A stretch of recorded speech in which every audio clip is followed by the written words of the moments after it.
Thanks so Speaking much. of Mamdani, the effect of Mamdani in full swing with nervous New Yorkers turning Florida into a real estate hotspot yet again as they look to flee south. Fox Business writing the following, quote, election anxiety in New York City has turned into a real estate windfall in South Florida. West Palm Beach and Miami surpassing New York City as the world's fastest growing wealth hubs. One Florida developer also saying his company has closed more than $100 million in signed contracts from New York buyers just the past few months.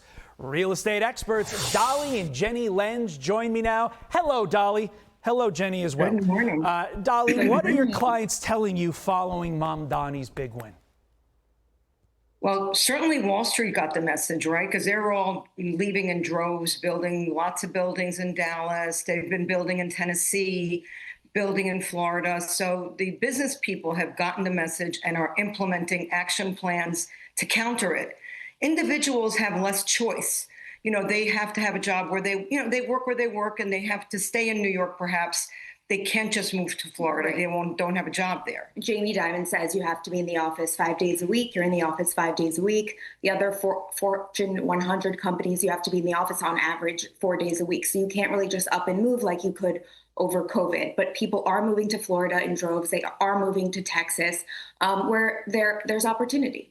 Let's talk a little bit more about Texas for a second here, Dolly. I'm sorry? I'm going to talk a little bit more about Texas. The New York Post reporting that Dallas, to your point, has more recently become a major draw for these big financial firms that were born and raised in the Big Apple. One CEO telling them that New York is still the financial capital of the U.S. and one of the financial capitals of the world, but Texas can compete. And Dolly, I've heard it described as from Wall Street to Y'all Street. J.P. Morgan Chase, you mentioned them. Jamie Dimon, I heard your daughter mention them, employs actually more people in Texas than in New York. So what ultimately does happen when Mamdani takes over? Because all this stuff happened even before he was elected. You know, I think nothing will change that much in the very short term.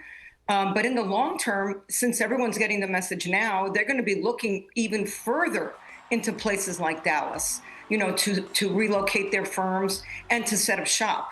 So I think that's a very big negative in the long term for New York. Right. Like you said, there are 24,000 employees in New York for J.P. Morgan and 31,000 in Dallas, which is pretty staggering, even though, like we were talking about Jamie Dimon, he just built a $3 billion new headquarters in New York City. So we're going to see that trend moving forward as well, with all other firms moving down there. Like Charles Schwab, they just completely relocated from California. Goldman Sachs is building an 800,000 square foot headquarters there as well. So, you know, we're definitely seeing a lot of move to Dallas. Look, Texas is welcoming them, right? And New York is saying, yeah, you know, we're not going to make it easy for you.